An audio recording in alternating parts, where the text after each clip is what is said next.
parties in terms of the how they operate, their modus operandi, and how they want to represent the people?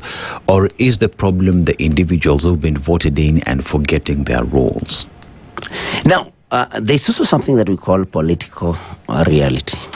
If, for example, for the sake of argument, if you are a member of parliament for, say, Keses, Yes. that's somewhere in Eldoret. I mean, if you go against UDA, whose party leader is William Ruto, the president, 99% chance is that you not be re-elected. So that is what makes, elected members slaves in quotes of the party that, sponsors them to parliament. So I don't think it is. It is something very, like I've said, that would need to be looked at very radically.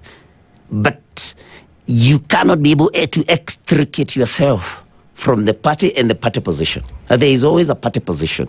If you don't toe the line by following the party position, then of course you are named a rebel.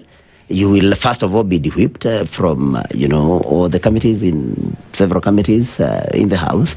I mean, you'll be labelled as a traitor. You'll be labelled as an enemy, and the chances of you being re-elected will be. Do political minimal. parties ever pose to look at the wananchi position? We will have the political parties' position, but there is the wananchi position as well on what wananchi expect to be done and want to be done once individuals get into that office. Say, as an example, cost of living is high. Wananchi position is we want cost of living to reduce because these are our concerns. Does that ever feature? And if that has not featured before, then one asks the question, with the new entrants into the game, what are the guaranteed assurances that wananchi position will matter? Well, some parties do. The party that I belong to currently, DCP, does so.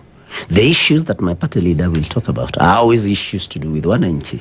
Not, you'll not hear him talking about himself. I mean, it's always about, violation of human rights, cost of living. I mean, issues to do with wananchi. So sometimes parties do. And that's what I'm telling you, that is what DCP is doing. But most parties will talk about this particular, and let me not name them, but we have seen parties purporting to be agitating for the rights of wananchi as it should be. But when the party leader now sits with the president, then it is forgotten, the rights of wananchi, the cost of living, and we had riots, we had very many,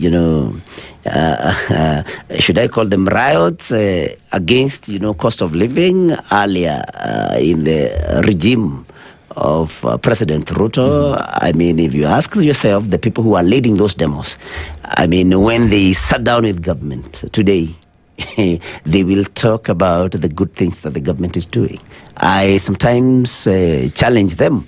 I mean, what happened? Did the cost of living now go down? I mean, what happened? You also for years because you wanted the cost of living to go down. But now you're telling us that government is doing great and wonderful things. I mean, what happened?